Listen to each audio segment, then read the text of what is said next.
What it means that Christ died for God's elect, by Jonathan Gibson. Read by Jason Brown. Today's verse comes from Romans 8:29 through 30.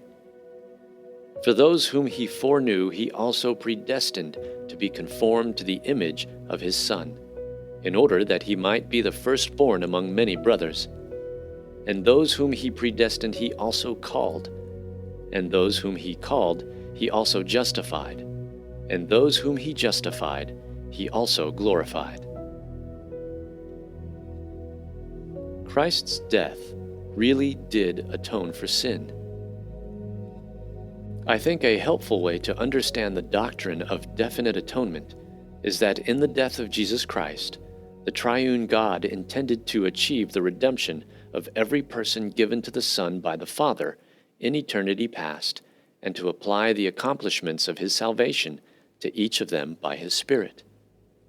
In other words, the death of Christ was intended to achieve the redemption of God's people alone. Not only was it intended to do that, it actually achieved it as well. So, in a nutshell, Jesus will be true to his name. He will save his people from their sins. In the phrase definite atonement, the adjective definite does double duty. The death of Christ is definite in its intent. Christ died in order to redeem a specific group of people, his elect. And it's definite in its nature. Christ's death really will atone for his people's sins.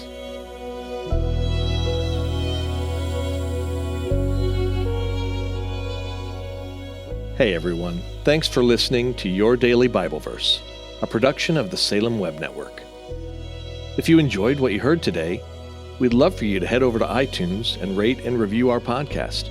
It really does help people find us. This episode was produced by our managing editor, Kelly Givens, and recorded and edited by Stephen Sanders. Be sure to come back tomorrow as we examine more of God's Word.